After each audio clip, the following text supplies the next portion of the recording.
You know, last night I got the call that I had yet to retire. And every night before I go to bed, I say a prayer. I say a prayer that I'm not going to get woke up in the middle of the night with news that I have to hand one of your loved ones a folded flag. And I received phone calls and text messages that one of those situations was imminent. That Officer O'Hanlon was in the area of 8th and Shelton. And for those of you, those heroes in this room that wear this uniform and work that area, you know why he was there. From our friends from the FBI and the prosecutor's office and the state police and the sheriff's department, you know why he was there. Because that's an area that's been plagued by gang violence. That's an area that's been plagued by drug dealing. It's an area where a very small group of people have been negatively defining the lives of the people that live there for far too long. And Officer O'Hanlon went out there to do something about it. And he saw 3 suspicious individuals, and he approached them. Got on the radio, said he was getting out of the car, confronting 3 people.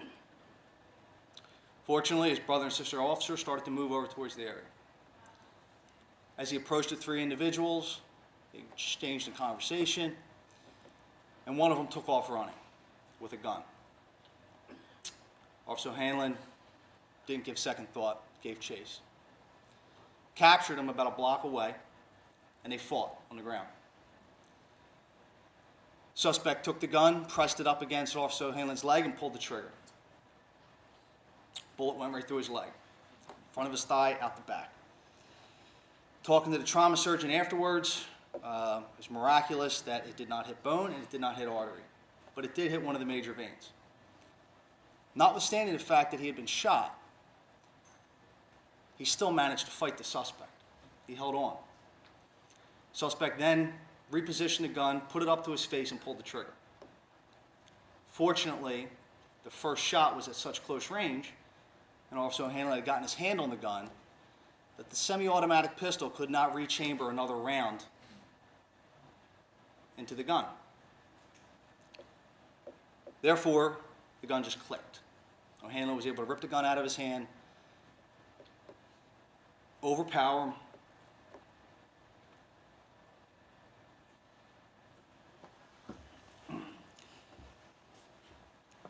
and then his brother and sister officers showed up. And I got to tell you, I've been through a lot of those situations, and I guess you feel a sense of helplessness when you watch the video and you hear the tape, and I hear your voices, and I hear his voice. It's far more emotional than actually being involved in it.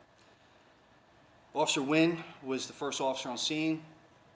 He immediately jumped on top of the suspect and took control of him. Officer O'Doherty shortly arrived, so did Detectives Razzie, Detective James, and a handful of other officers. Many of these people that responded to the scene had less than 1 year on the job. And they acted like 25-year vets. They maintained composure. They immediately started to render aid. Officer O'Doherty ran back to his car, got a tourniquet, applied the tourniquet to Officer O'Hanlon's leg. If not for that tourniquet being applied, and the officers being smart enough and wise enough to scoop him up, throw him in a squad car, and rush him to Trooper Trauma as quickly as possible, he would have lost a lot of blood. And God only knows what the situation would have been.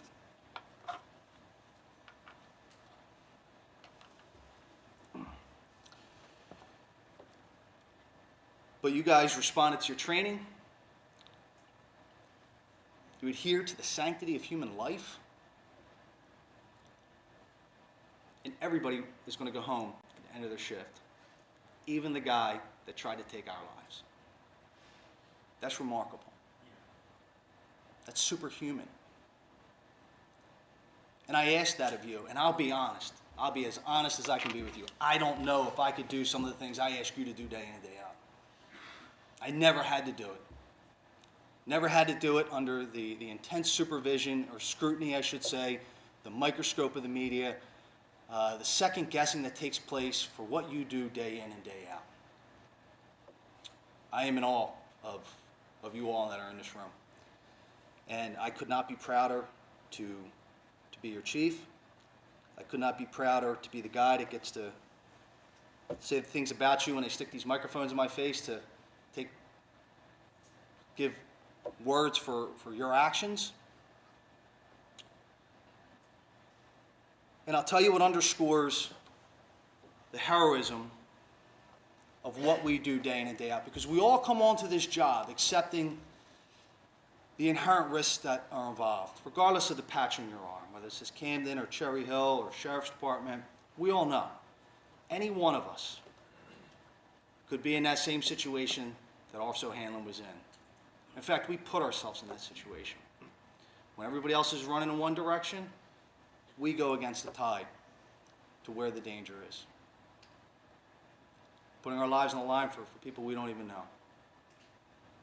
And I'll tell you, one of the most remarkable things about this entire last 24 hours is not only that which took place to try to remove a cancer that was plaguing the poor people that live in that community, but that after that has occurred, our cops are right back out there in that same community, not with roadblocks, not with riot helmets, not with shotguns, not with zero tolerance enforcing, but we've got an ice cream truck out there, and we've got our barbecue, and we're helping the community heal from that incident last night as much as the community is helping us heal from last night. And we can never lose perspective of that. That it's a very, very small group of people, like that predator last night that tried to take our guy's life, that we cannot allow to paint the rest of our communities with a broad brush and determine how we interact or define our relationship with them. So I tip my hat to you all. I thank the good Lord for looking out for us last night. I thank the good Lord for the fact that my worst nightmare did not come true last night. Officer O'Hanlon looks like he's going to have a full recovery. They're going to keep him in the hospital one more day to make sure he's okay. He's in a lot of pain, but he'll be back dancing again soon, before you know it. He says he has a few good moves he wants to show us. But rather than holding that to the end, as you can tell, it's been a pretty emotional last 24 hours, and I just wanted to express my gratitude to you all. On the morning of July 24th, 2017, Lieutenant Kevin Lutz was on his way to work driving on 295 when he observed a vehicle that had run off the road and was damaged. Lieutenant Lutz quickly stopped and ran to the vehicle, where he observed that the driver, Anthony Sapienza, was not breathing and turning blue. Seeing that Sapienza's life was in danger, Lieutenant Lutz quickly freed him from the car, laid him on the ground, and along with two other Good Samaritans began performing CPR until paramedics arrived on the scene to administer. Ultimately, Sapienza was rushed to the hospital, where he underwent emergency surgery. He was able to make a full recovery, and just days after nearly losing his life was released from the hospital and walked his daughter down the aisle at her wedding. Lieutenant Lutz lived up to the highest ideals of what it means to be a police officer, a protector, a guardian ready to spring into action to help others at a moment's notice, and he saved a life that day that is truly deserving of this award for heroism.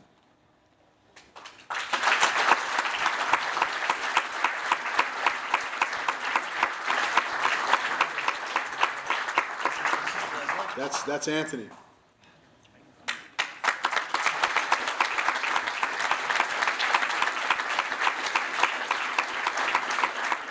Next, our quarterly awards. As you know, each quarter, the members of the Executive Board and police supervisors throughout this department nominate officers in 3 categories to receive awards from the Fraternal Order of Police. We choose an officer, a detective, and a supervisor to be honored as the officer of the quarter in their respective category. These officers are chosen for their dedication, outstanding job performance, and for being a model officer within their category. Today, on behalf of the Fraternal Order of Police, Lodge 218, I'd like to honor the following officers. The Officer of the Quarter is Officer Stephen Marikowski.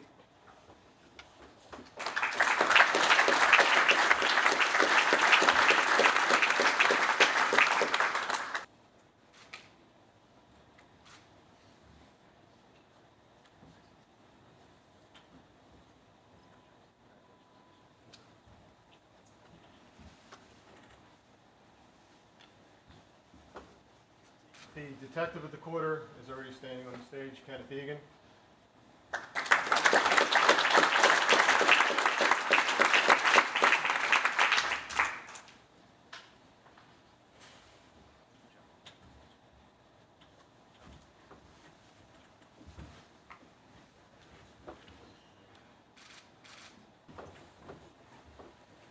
And our Supervisor of the Quarter goes to Terrell Watkins.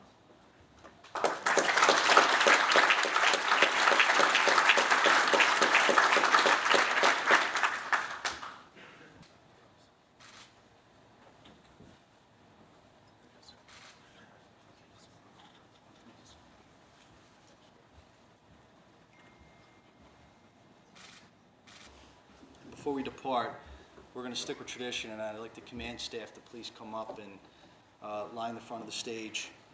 It's become a tradition here. As you can see, the salute is ingrained in our culture.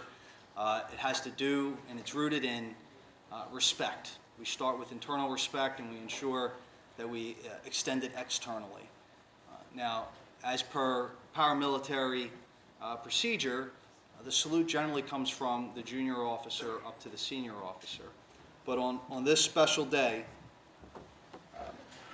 it is our honor to recognize you, the men and women of this organization that are out there every day doing many of the heroic things that we spoke of, and there's often things that we are not able to capture or slip through the cracks and do not get recognized. And everyone in this room understands what I'm saying when I reference that.